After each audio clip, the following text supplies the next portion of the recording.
thank you very much. You're welcome. Thanks. So, as you said, I'm Diane Sayre, and I want to thank you, Pete, for. Can you hear me now? I'll do my best, so you can come over here closer. And I want to thank Pete for giving me what will be more than a half an hour. I said I need more, and he said politicians come and speak and everyone's eyes glaze over, so I wore bright orange.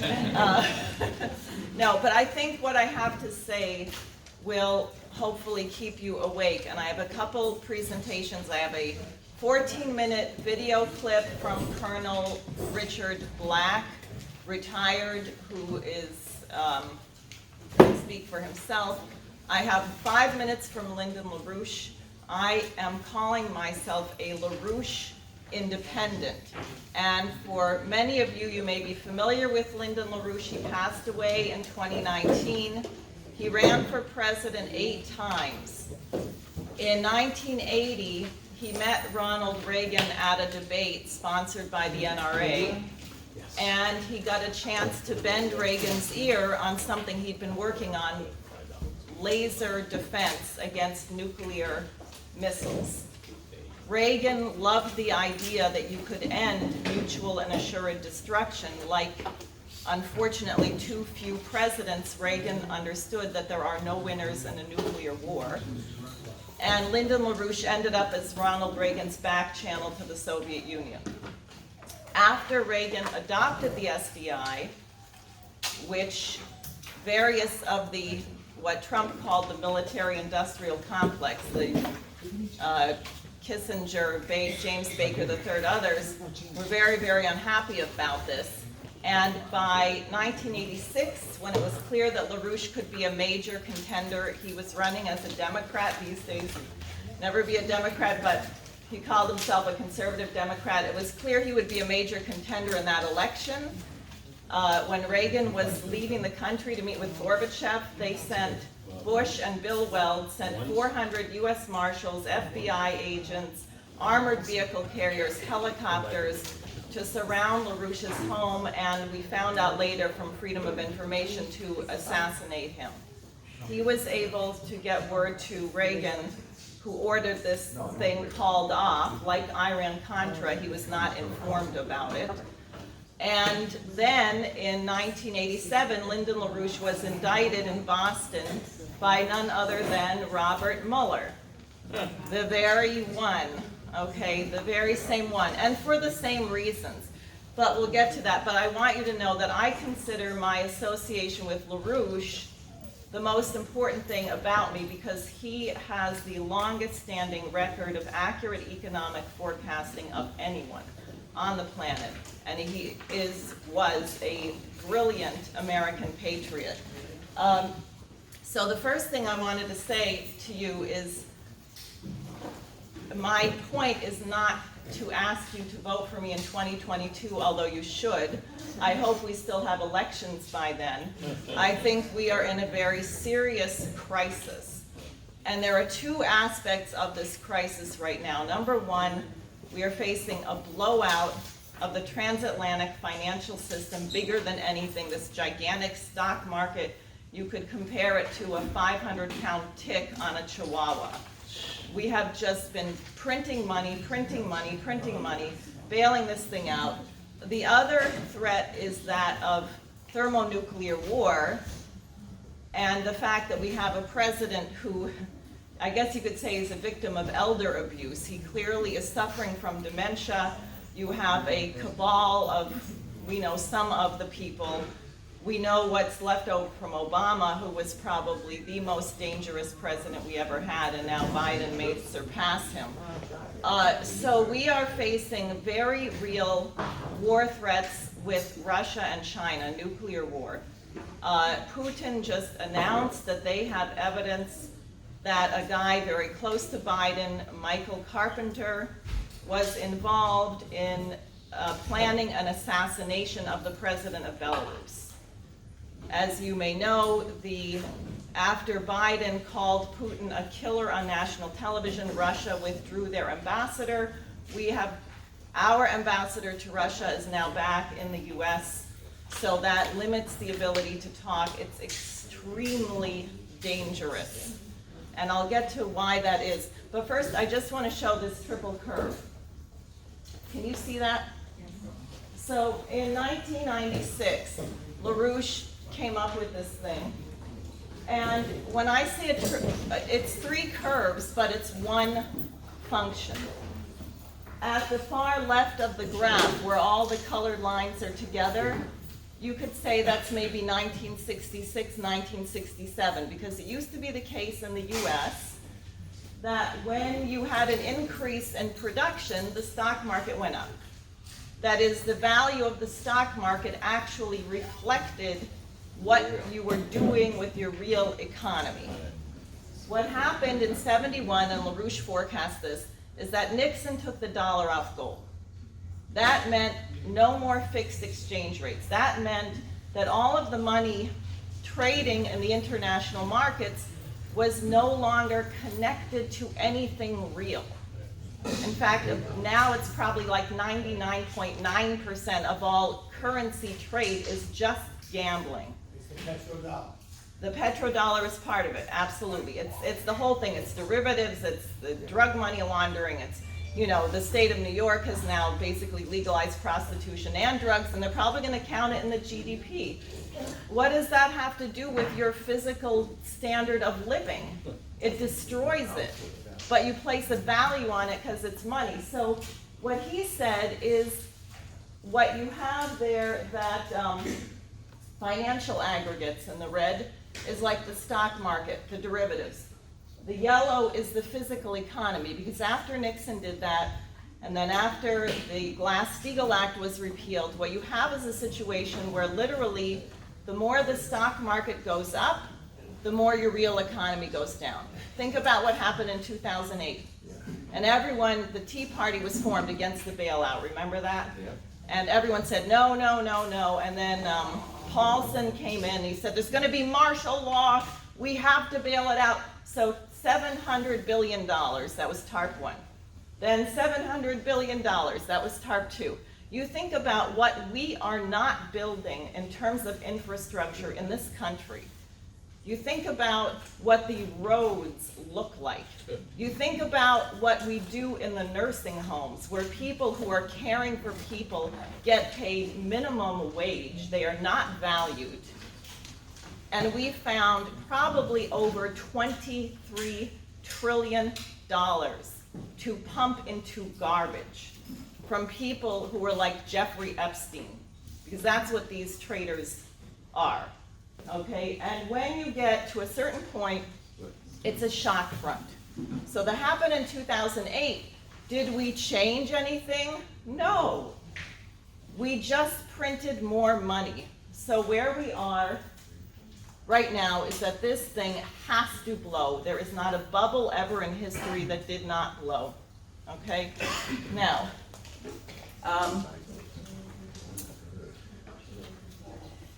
yeah. So, because of this, there has been a proposal, which I'm sure you've heard of. It's called the Great Reset. They are using the COVID pandemic as the excuse. But what you had, and this was said very explicitly by Mark Carney, the former head of the Bank of England in Jackson Hole, that we don't want sovereign nation states anymore. The central banks have to dictate policy, and they literally called for regime change. So why are they pitting the United States against Russia and China? Because China and Russia are big nations. And you can say whatever you like about them, they are not going to let the Bank of England make their policies. Okay? India, interestingly, because they have a long legacy of the British Empire running their policy, when John Kerry went to India and said, we're going to do the 30 by 30, have people heard of this, 30 by 30? This is Biden, one of his executive orders. Take 30% of our land out of production, 30% of our oceans out of production, by 2030. Okay, so Kerry went to India, and you know what the Indian Energy Czar said? He said, we know 800 million people in Africa that want electricity, and they want skyscrapers, and they want to build steel, and we don't think we should stop them. So then Kerry went to the foreign minister of India and tried to get him to sign, and he said the same thing. Then he met with Modi. So they have a problem, which is that the biggest nations are refusing to go along with the idea of shutting down energy, shutting down manufacturing, and they want to make sure that it's the British game, divide and conquer. Yeah. I was going to say that Putin's on our side. He's not going to have any wars. Well, he's going to try and avoid it. Well, yeah, but he got rid of his central bank. And Xi Jinping, I believe, is on our side too, because he told us a great reset idea. I was going to say this last time I was in here, that they would stick down the hole and bury it where it came from. So Well, it's Xi true. Jinping is, again, he's portrayed with the propaganda machine, the media. Every time that China is a threat, they put his picture on there. Right. So that's their propaganda machine. Well, China's got 1.4 billion people, and they're not going to provide them energy on windmills. And sometime at the end, I can tell you, I had a fantastic talk with Bonnie Brady, who's the head of the Long Island Commercial Fishing Association.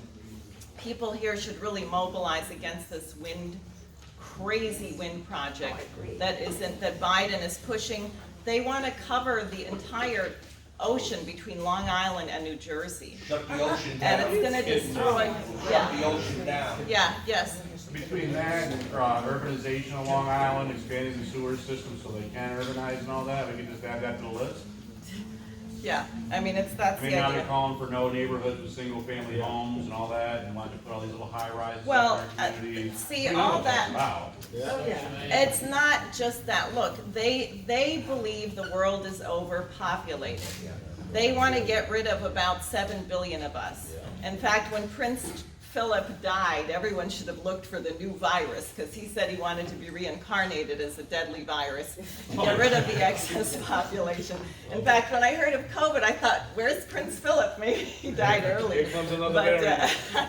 no, now what I want to do, and then I'm going to go for more, is I want you to hear from Colonel Black, who's going to tell you about the situation in Syria, where 90% of the population is now below the poverty line, thanks to what has been done there, and they're facing starvation. Russia has actually moved to break the sanctions. They're shipping wheat in there. Our soldiers, remember Trump tried to get our troops out of Syria, remember that? Yeah. And what happened, Colonel Black explained it, not in this video, but he explained that the Defense Secretary Mattis, you might recall, resigned around that time. Mattis resigned exactly at the time to cause a break in the chain of command so that John Bolton could fly over to Tel Aviv and countermand Trump and stop us from getting our troops out of there, where they are backing ISIS, and you will hear more about this. Remember, that's why Flynn got fired by Obama, but go ahead, I'll let him speak for himself. I'm Senator Rick Black, and I'm a retired colonel who served in uniform for Oh. It's gotta be louder. Yeah, I can't hear it at all. Amplifier. Afterwards, I made 70 combat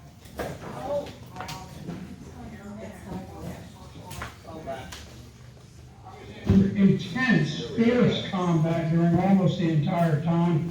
And I was wounded, my radio and thing. I'm Senator Rick Black, and I'm a retired colonel who served in uniform for 32 years. I love my country. I flew 269 combat missions in Vietnam as a Marine helicopter pilot, and crash landed once after a machine gun fire cut my flight controls. Afterwards, I made 70 combat patrols as a ground air controller for the 1st Marine Division. I was in intense, fierce combat during almost the entire time. and I was wounded, my radio men were both killed beside me. So with that background, let me say that I'm appalled by the indecency of American aggression towards Syria. Just the other day, Secretary of State Tony Blinken chastised his Chinese guest in Anchorage, Alaska, by saying that they failed to respect the rules-based order, without which there would be much more violence in the world. But what is the rules-based order that we're always touting? Seems that the rules are whatever the United States decides it wants at a given moment. By what right do we seize other nations' ships on the high seas? Now, the rule says that doing so is an act of war. We're not at war. So the rules go on to say that if you're not at war, then seizures of ships on the high seas are acts of piracy. Are these not acts of piracy when we seize these ships? What rules allow us to establish naval blockades on Syria, Iran, and Venezuela? Are those not acts of war? What rules-based order says that we can punish Germany for connecting a gas pipeline to Russia? What rules in this rules-based order allow us to dictate the trade of sovereign nations? Let me just start by asking you, as one who's visited Syria, who's been involved in policy discussions on what to do about the problems there, you've been a critic of U.S. policy there and in the region. What's your assessment of the present situation there in the context of these so-called Caesar sanctions that were initiated by Pompeo and passed almost unanimously in the Congress? Well, we started the war, the United States started the war in 2011. We sent CIA agents, special operatives, and they went to coordinate and lead the efforts of the Al-Qaeda-linked terrorists who were attacking Syria at that time, attacking the legitimate government. They were sworn to behead all of the Christians, the Alawi, the Shia Muslims, but particularly the focus on the Christians, killing them, selling their daughters, their wives at slave markets. The United States became implacable allies. We have been unwavering supporters of Al-Qaeda since then, remarkably. This is the group that brought down the Twin Towers and the Pentagon on 9/11. And here, just 10 years after the national trauma of losing 3,000 people to the biggest terrorist attack in history, we were fully aligned and sending Central Intelligence Agency to lead Al-Qaeda in an attempt to take over from the legitimate government of Syria.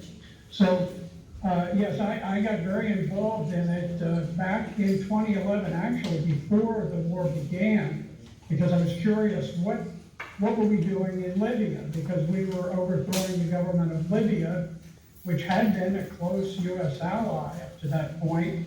And I realized that what we were doing is we were looting their tremendous stores of weapons and shipping them over to Syria to supply the terrorists there. And that's what really got me involved. Because, I've shed blood for this country on the battlefield, and somehow the idea that we were allied with Al-Qaeda was shocking. And I've studied it intensely since then and have never found any suggestion to the contrary. To this very day, we support Al-Qaeda, and we have gradually moved from the point where we recognize that the people of Syria totally rejected all of the terrorists that we put forward, and eventually they rose up behind President Bashar al-Assad and the Syrian army, and they were able to force the hand of the terrorists and drive them from the country. And they would have completely purged Syria of the terrorists were it not for the fact that the U.S. Went in and physically put boots on the ground. You may recall President Obama perhaps 20, 30, 50 times saying we will have no boots on the ground. At the very moment that he was saying that, we were making the plans to put boots on the ground, and we now have a significant force that occupies northern Syria. There's no political legitimacy to it, but U.S. and Turkish forces have occupied the northern part. This is the northern part of Syria is very special because it is the breadbasket for all of Syria. The vast bulk of the wheat produced to feed the Syrian nation is produced there. We deliberately have cut that off. Most of the oil and natural gas is also produced there, and we have, by occupying that area, we have seized the oil and natural gas, and we're giving it to U.S. companies and especially to groups that are using it to hold control. We have a Kurdish minority, and we use that minority as our allies to basically to rob the entire nation of its wheat and its fuel. And that's what we're doing. And even that was not sufficient to bring down the government. We've never shifted our objective, which is to bring down the government and to install an Islamic extremist government that will behead the Christians, the Alawites, the Shia, and the moderate Sunnis. That's our objective. And now this Caesar Civilian Protection Act has been introduced in Congress and passed with very little debate or dissension. And the purpose of this is to create famine and destitution within Syria and to prevent them from rebuilding after 10 years of war that we have imposed on them. So right now we're creating famine, death, destruction.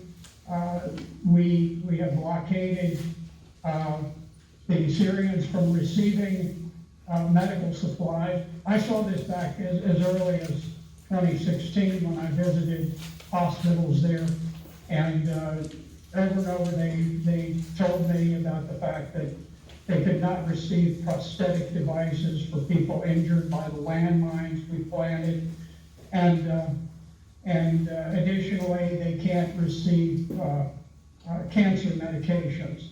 So for a woman who has breast cancer in Syria, she simply dies of it. And this is very treatable. My own wife, I've experienced this within the last year. There's a tremendous advance in the ability to treat breast cancer, thankfully. But the United States deliberately, intentionally prevents Syrian women from receiving breast cancer medication. And it is remarkable how cruel and savage U.S. policy is. And the members of Congress seem, so many of them, just totally oblivious. And they don't care, and they don't understand. They don't know what they're doing. But they go in and they take away the ability of a country to use its own currency. They support naval blockades of countries that have never done anything to us. Never the first hostile act towards the United States. And then we create famine and starvation. We have small children starving. And Americans seem to be just fine. This has been a bipartisan policy. Both parties, Secretary of State Pompeo is the one who initiated the Caesar sanctions. Current Secretary of State Blinken, who criticized the Obama administration for not doing more to overthrow Assad, is a strong supporter of these sanctions. So here's a question I have for you on this. You know that in the 2016 campaign, Donald Trump ran as an opponent to these endless wars, and he pledged to end them. He was opposed by members of both parties in his efforts to do it. But the American people voted for Trump because I think the American people want to get out of these wars. What is the goal of the war hawks then, to keep these wars going? Those in the foreign policy and the defense and security establishment, are they just ignorant, or is there a bigger intent to this in your thoughts? I think there's a larger intent. It's my impression that there are a group of global oligarchs, people of fabulous wealth, people who can literally their personal wealth is more than the wealth of great nations. And these people, they gather together in places like Davos periodically to coordinate their efforts. It is my impression that the overall plan is to dissolve nation states, to create a state of chaos and disorder, not only overseas. We're doing this to nations overseas, but it's being done in this country also. The disorder that you see today in America, the tremendous attack on basic morality and decency, the unleashing of criminal elements all over the nation. You see this eating away at the foundations of America at the same time that the U.S. Armed Forces and the U.S.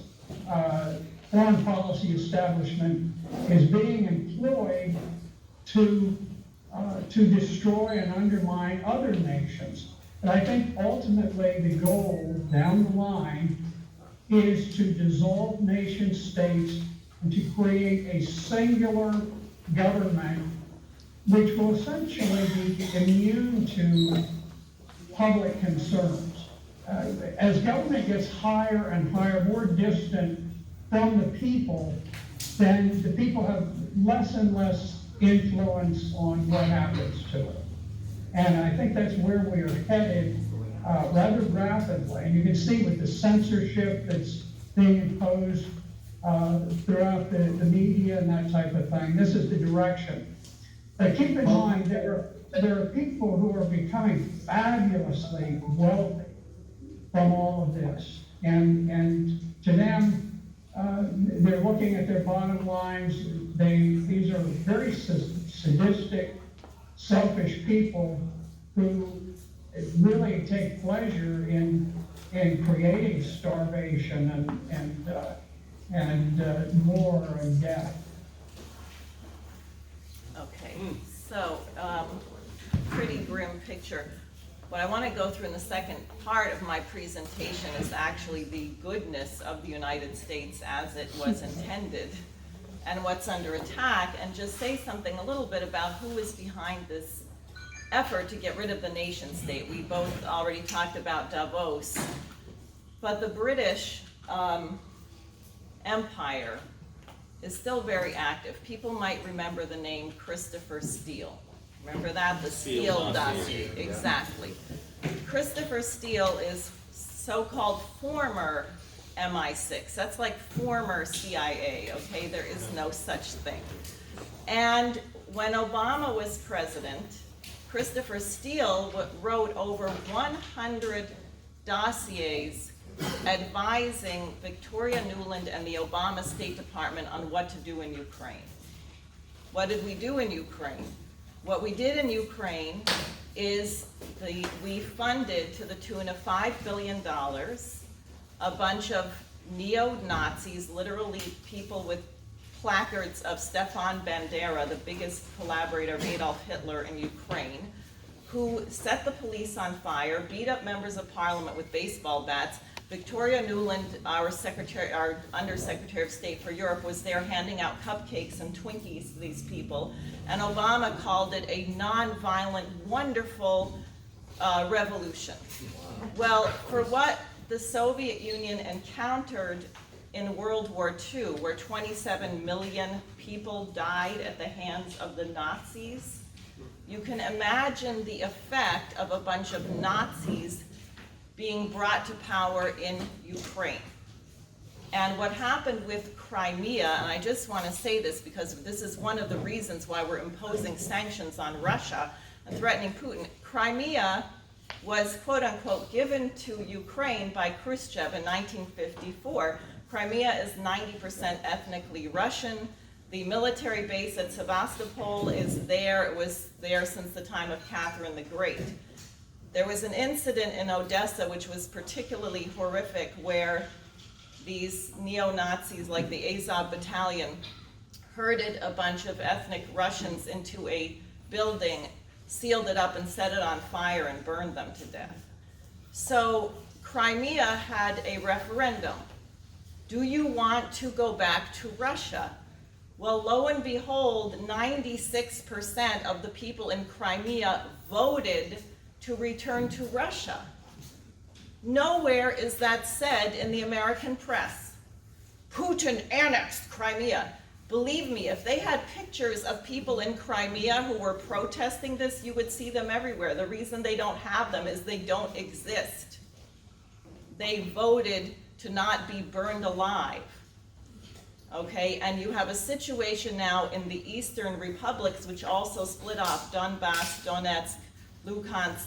There are ethnically Russian areas. Putin has said this is a red line. There's 250,000 people in these eastern breakaway republics who have Russian passports. We are not going to allow ethnic cleansing. We're not going to allow them to come in and just exterminate people. That's what's going on. You don't hear anything about this. You hear about Putin the aggressor. Oh, the Russians are lining up troops on the Ukrainian border.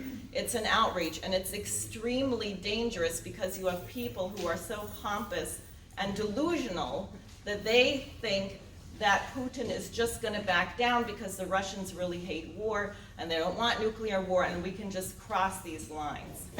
And that's the significance of what I brought up earlier of the Russians saying, we have proof that you were trying to assassinate the president of Belarus. It's extremely dangerous. It's unfolding right now. Yeah. That's what's missing right now. She wasn't supposed to lose. The war would have been a great cover because that would have been brought in the Great Reset. It would have been easy to sell the Great Reset if we had a war and distraction. You mean Hillary? That's her. Right, yeah, sure. Well, So- Hillary wanted to shoot down Russian planes over Syria, right? She said, we're gonna have a no-fly zone. The US will be protecting ISIS from the Russians who are Right. wiping out ISIS. I mean, Well, that's the reason why she sold the 20% of the uranium, because she was gonna, the excuse was gonna be, we gotta nuke them because they were gonna be aggressors with the uranium. I see, yeah. So let me just go on, because I want to get to I don't want everyone to leave here depressed. It seemed to me that Al Qaeda did much worse after Trump stopped funding them, as Obama had been funding. Correct. Yeah. That's right. Trump did alter that, and he also was willing to collaborate with Russia, which is why they were able to wipe out ISIS Bilateral and Syria. agreements with everybody. Correct. None Exactly. of this worldwide, Right. Now, let me just say one other thing about the British. Can we hold questions, because I have a lot I really want to get through, and then, the House of Lords. Okay, the House of Lords is the overbody of the Parliament in London. Now, none of these things really have any ultimate power because the Queen has veto power over all of it, even though they tell you she's just a figurehead. She also has veto power over Canada, just so you know. That's why her ugly face is still on their money. But anyway, the House of Lords had a policy paper in 2018 where they said, we cannot allow Donald Trump to get a second term. They said, why? Because if Trump gets a second term, the special relationship between the US and Britain will be ruined. And then the thing they identified that Trump had done, which they considered the most offensive and dangerous, was his withdrawal from the Paris Climate Accord. Now, at the time, it wasn't clear the significance. I mean, we know it's bad, and it's bad to not have energy, and it's bad to use windmills and solar panels and freeze in the dark, but it's more than that. It was a financial policy. The New York Federal Reserve is a member of this group of banks called the Banks for Greening the Financial System or something like that. The Federal Reserve could not join it unless the US were a member of the Paris Climate Accord. So that's why Biden, as soon as he came in, like the third executive order was, we're rejoining this thing. It's a dictatorship of the banks. Now, what I wanted to say is I was talking to a guy, a supporter, and I said to him, you know, there's 400,000 children in Yemen who are gonna die of starvation this year. And he said, well, we have to protect American children. We have to do American first. And I thought, you know what? He's not evil. I don't think there's people who would willfully sit and watch children die. But clearly what's been worked on in this country is to make people accept the idea that there's such a thing, and this is a British phrase, regrettable necessity. We can't help everyone. So somebody's gonna have to die because we just don't have enough. That's the environmentalist brainwashing, right? When I was in school, we actually had exercises where you had a lifeboat and you had to throw people off. Think how sick that is to do that to a child. That's like Nazi indoctrination, useless eaters. When we had our revolution against the British, we said there were inalienable rights. That is, rights given by God, life, liberty, and the pursuit of happiness. The first was life, and it doesn't say life of some people or life of people in this country. It says life is an inalienable right. So if you have a policy which says that it's a regrettable necessity that some people have to die, then that is a wrong policy. That is a policy against God. That is a policy against natural law. And what I'm going to show you, I want to actually just show this slide. This is a picture from the British East India Company. One of the reasons we had the American Revolution when we did is because, now this is the 1800s. We knew what the British were doing in India. They occupied India for a long time, and probably 80 million people in India died of starvation while they were there.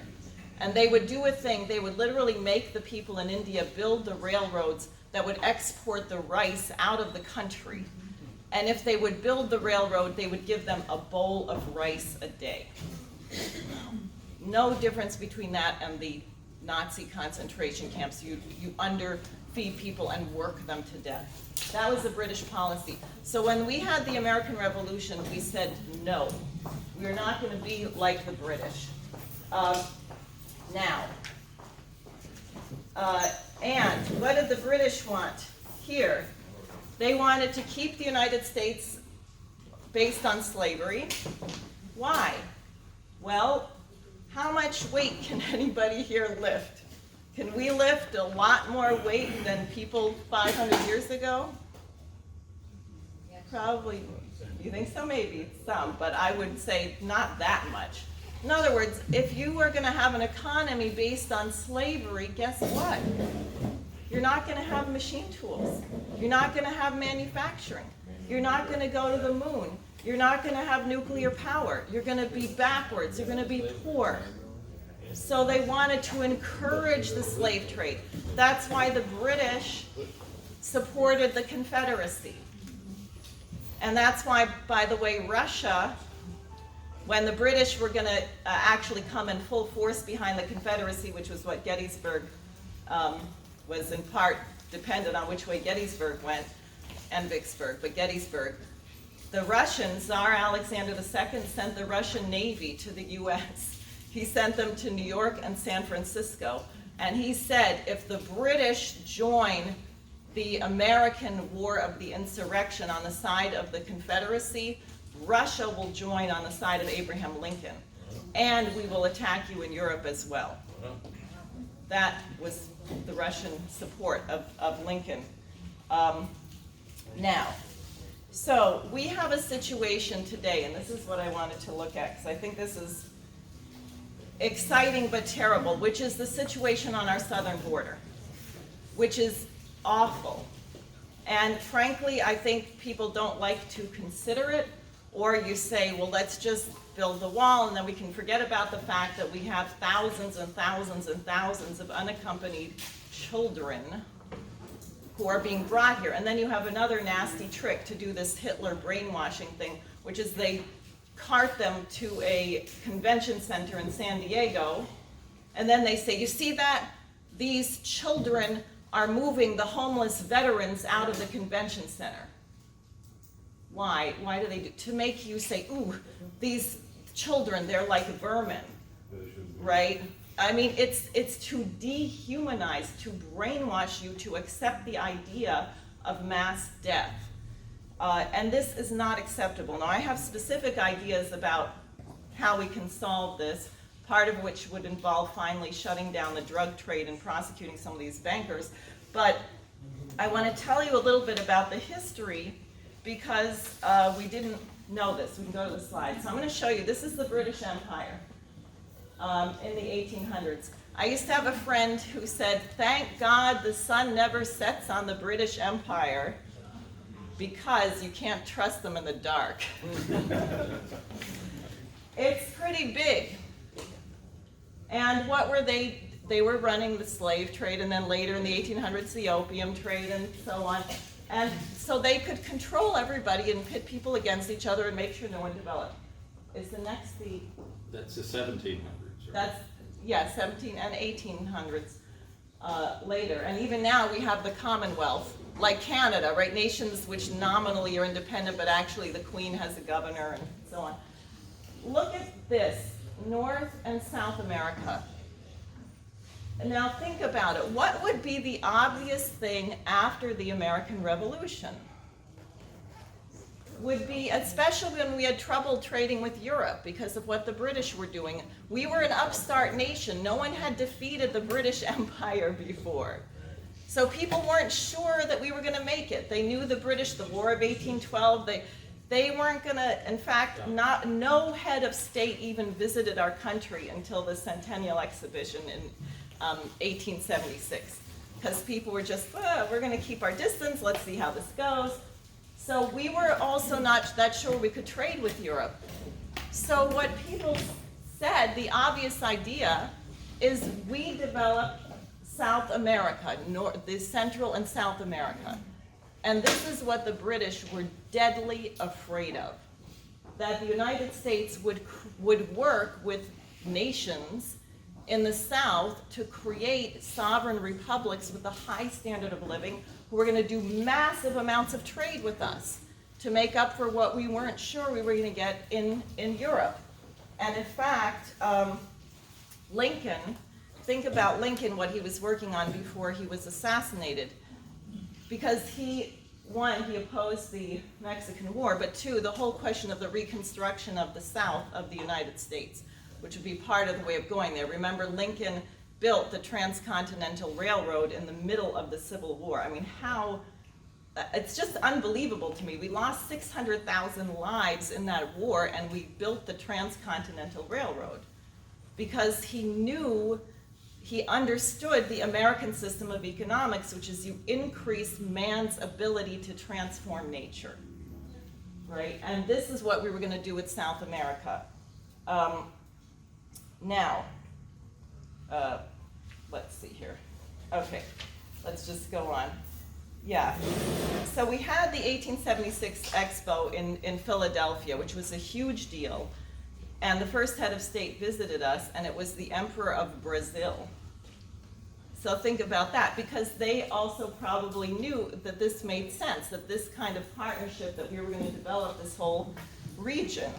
And later, in 1882, okay, Lincoln's been assassinated, and you had a Secretary of State named James Blaine from Maine, who was the Secretary of State of President Garfield.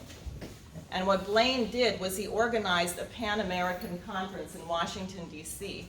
And they actually had delegations that came to the U.S. for an entire month, from all Venezuela, Colombia, all these places, and they took them around the country and they showed them American agriculture and the Transcontinental Railroad. And people said, this is great, we should have a customs union, we're going to develop the South.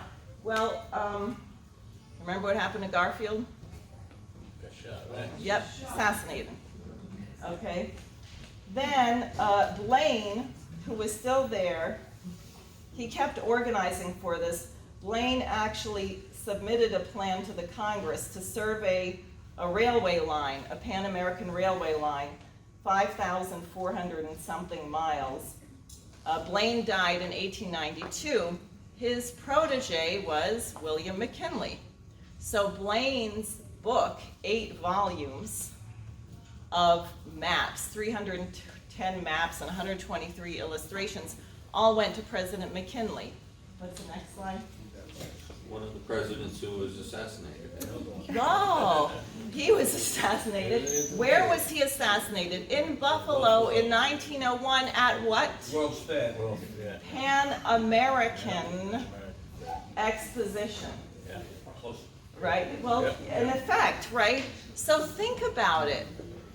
3 assassinations in a very short time, Lincoln, Garfield, and McKinley.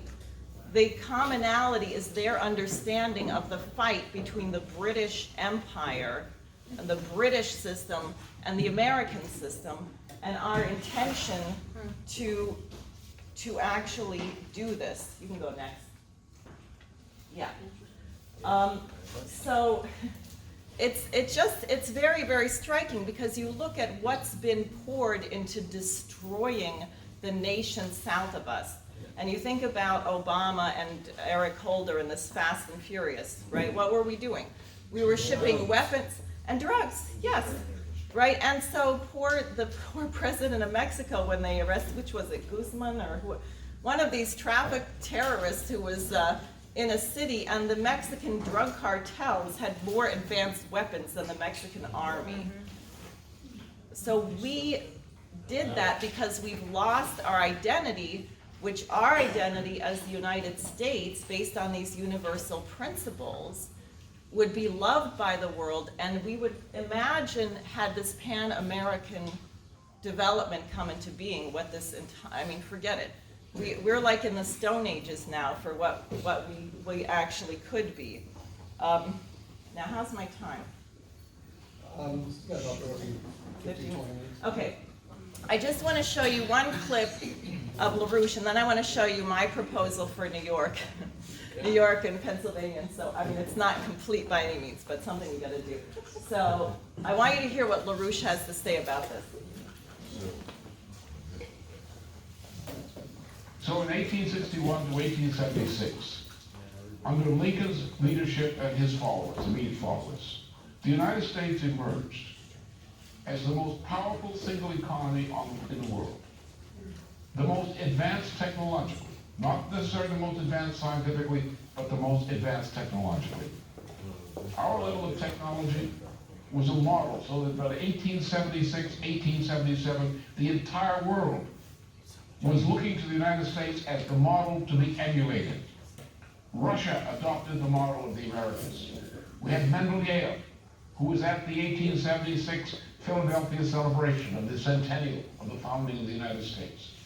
He went back to Russia and he built the Trans-Siberian Railroad.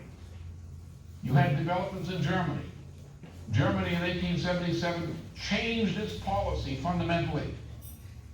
So the German economic policy was a copy of the American economic policy. Japan, in the 1870s, adopted the American model of Henry Carey, and Henry Carey directly had a hand in directing Japan in doing that, to lay the foundation to what became the economic successes in Japan. The same thing happened with Sun Yat-sen at a later point. Sun Yat-sen was a Chinese who was educated in Hawaii. While educated in Hawaii, he became the future founder of the nation of China as a republic. He was backed by the Americans. He was hated by the British and persecuted by the British. But if you look at the plans for the development of China by Sun Yat-sen, in a book which is published, which we published a copy of this book, even in China, get it back translated into Chinese for the benefit of the Chinese. His model for the development of China was the model of the United States, the model of 1861, 1876, the American model. So in this period there came a great debate, a debate between the patriots and traitors of the United States, particularly the latter part of the century. The patriots of the United States looked at the Pacific Ocean and said, in continuation of the ideas of Cusa, that we must go across the Pacific to help the nations of Asia develop. And they understood something more about this. They understood that the culture of European civilization, when we speak of European civilization, we're talking about essentially a Greek-founded or classical Greek foundation for European civilization in all its achievements. So it was a Christian matrix imposed upon the Greek classical model. This was the model upon which our Constitution was based, our laws. This is our difference between us and the British laws and the British traditions. That we recognize that we dealt in the world with other cultures, the culture of China, the culture of India, that we, being the products of European Christian civilization, must find our way to come to an ecumenical agreement and cooperation with people of other cultures in other parts of the world. And the great drive and the great debate in the last part of the 19th century between the patriots on the one side, like Blaine from Maine, who was Secretary of State for a while, who was an associate of President Garfield, an associate of the great heroes of our nation in that period, had this conception: we must go across the Pacific to establish an ecumenical relationship and bond with the peoples on the other side of the Pacific Ocean to develop the world as a whole for our common benefit. And we must reach out to other nations. What was the other idea here? That because of problems in Europe, and of course I have a great deal to do with Europe personally, I know a good deal about it. I have a wife who beats me if I don't learn enough about it. But in any case, if you look at European governments and European political systems, the political systems of Europe are at their best inferior to the form of government which we established here in the United States with our Constitution. What's the difference? We have, our head of state is an elected president. There is no person under our law, of course the Congress doesn't obey the law too well these days, but there's no person under our law who has greater authority in the state as a person, as an elected official, than the President of the United States. That is the characteristic of our Constitution. So just one thing I just want to say, because he brought up China, and there's so much on China. It may surprise you to know, do you know who the leading economist in China is? Who is the leading economist that the Chinese study? It's not Marx. It's Friedrich List. It's an American system economist. It's important to consider, because how is it that they have built 52,000 kilometers of high-speed rail in 10 years? and done the things that they have done, and their economy and the United States economy are the two largest producer, we're not so productive anymore, but we could be, economies on the world. If our countries work together, then it is the end of the British imperial policy.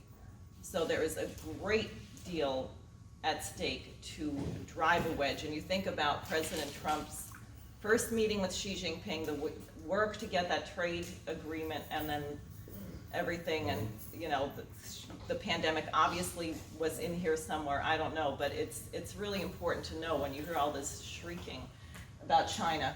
So finally, the last slide, I just want to show you, this is part, we have to do the whole Pan American Railroad, but I don't know if people are familiar with the proposal to build a sea gate from Sandy Hook, New Jersey to the Rockaways. It's a company called Halcro, which is an American company, but they did a lot of the water management in St. Petersburg, Russia.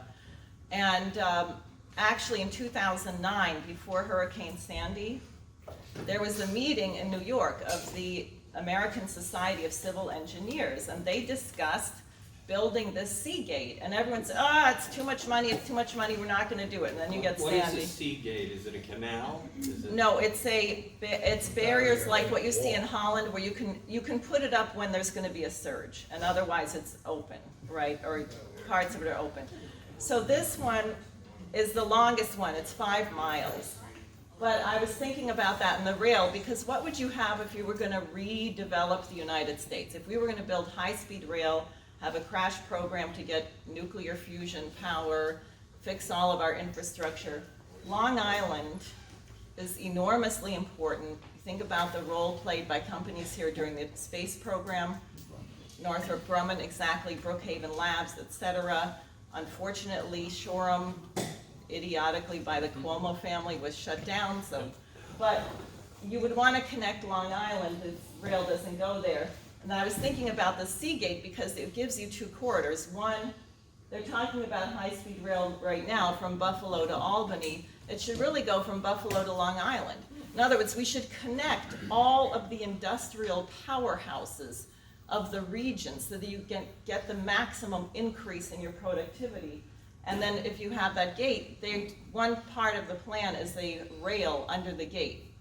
So you're going from Long Island right to New Jersey, which means the ports, Elizabeth, Newark, etc. And then the lower one out through Pennsylvania, through that incredible productive corridor to Detroit, etc. You realize I don't think we've built a new city in this country in my lifetime. Think about that. Have you flown over the West? Or even here, do you know in New Jersey, I learned this from an engineer, New Jersey, 20% of the state is set aside in these pine barrens. You're not allowed to build anything there, and apparently there was a plan to build a science city there. It just got scuttled. So we have to actually change our thinking about what is possible in this country and not allow the news media and the people who want to destroy us to impose on you and tell you what's possible and what's not. Or to tell you it's a regrettable necessity. We're just gonna have to let these children die because you can't do anything about it. No, they created a world designed to make them die, but we don't have to be part of it. So that's what I have to say. Thanks for having me. Thank you.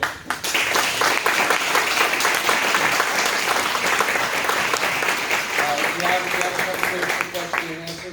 Sure. So I'm curious, no disrespect, it was a great history lesson. When you're running against Chuck Schumer though, what are we doing for New York?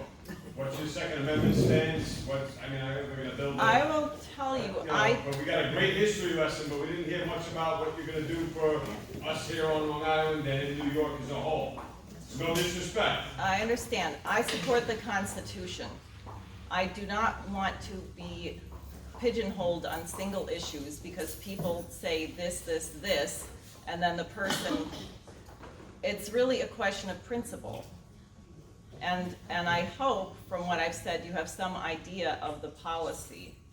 Because what is Schumer? I'll tell you that, and you know, he's the slumlord of Wall Street. He is responsible for this bailout. He is pushing, and this may offend some of you, I absolutely do not support legalization of recreational marijuana. I think it is very destructive. And Schumer is the lead guy pushing this for the country. If you want to see us never have a productive workforce, then legalize pot everywhere. He also was the one who delivered the threat on, I think it was Rachel Maddow, after Trump said he wanted to reorganize the intelligence agencies. And Schumer said, well, that's stupid, because they have 6 ways from Sunday to get back at you. So that Let raises... me rephrase the question. Yeah. You win the seat, what's your plan? My plan is to organize my ass off, and I hope we have people here, because one person in the Senate is gonna have a hell of a battle, obviously. But Schumer is somehow managing to dictate a lot, so maybe we can. Well, I mean, criminals have that effect on other criminals, Dave. Yeah, right. One thing I forgot to mention, which was stupid, my training, my background is music. I'm a trained classical musician. And one thing that I would do in Washington is force the Senate to become a chorus. Because people have to participate in things that are beautiful. They are so ugly, and their ideas are so ugly. And the beautiful thing about classical music, which is why it's been taken out of all the schools everywhere, is Well, that... it's being replaced with critical race theory and bullshit like Yeah, that. exactly. Is that... You mean that's not important? No, absolutely not. It is if they want you to kill people. But no, every person has a precious contribution. In an orchestra or a chorus, what happens is the whole is actually greater than the sum of the parts. And so I think it might help to get some of these people to budge if they had to sing. So that's one flank. What is your stance on the Second Amendment? You're not gonna What I sell us said, out I like support Gabrielle did, are you? Look, we have people killing each other with knives. What's your stance? We have a cultural, I think we should take away all knives. That's my next and just question. eat with our hands. No, I don't want to answer things in that way, because You're not that's how getting my you vote. dumb down the population. No, because You should people, love it if you're here. What are you even doing here? You don't have my vote, you can't answer that question, you don't have my vote. you're not hearing, you're not listening to my answer. Well, then answer it. Answer it. I said that we are not going to stop mass killings by banning a particular weapon. We have a cultural problem. Everybody used to have guns and people weren't getting killed. That's one reason. So that is not the solution. How are you gonna beat Chuck Schumer? And I think that's the question that everybody in this room would like answered. You have incredible knowledge, you have incredible cerebral depth. You need a bumper sticker to get to all the people in New York City and New York State that want free stuff. How are you gonna overcome? Hold on, am I lying? How are you gonna overcome Chuck Schumer saying, I got free stuff? I brought the bailout to New York. Thank you. Well, that's the urban areas you're talking. I don't think that it is my personal job to overcome Chuck Schumer. My job, the reason I'm here, the reason I decided to run, the reason that I've been a political organizer for 32 years, why I joined LaRouche when he was on his way to jail, thanks to Robert Mueller, and stood in the street and organized, is because we are going to lose the nation. This is not about an election. If you think that you can sit back and do nothing until we get to 2022, then we will lose the country. So I am here to tell you what the stakes are. Wake you up. You don't have to vote for me. You can vote for whoever you want. But I am trying to provide some leadership because we are going to lose everything. And what's going to kill us is the small-mindedness of the American people who want to look at it like a spectator event. Well, are you for this or are you for that? Are you for this? Are you for that? Well, maybe I'm for people starting to think, to use your brain, to not go along with the crap. Do you know how Facebook works? They say, well, if you're conservative, then you like blah, blah, blah, blah. If you're liberal, you like blah, blah, blah, blah. And then they only send you the news from your point of view. So you wonder why the people with Trump derangement syndrome are so crazy? Because it has never come across their screen that the election was stolen and there are mountains of evidence. Because it is controlled. So if we don't break the control, then we are not going to have a nation. And I am willing to stand here and put myself on the line and run against this. Yes, because of what he represents. And more than that, depends on other people similarly breaking from business as usual and the way you are supposed to think and multiple choice exams and all of this profiling. If we don't break that, we lose. So that's my answer. Okay.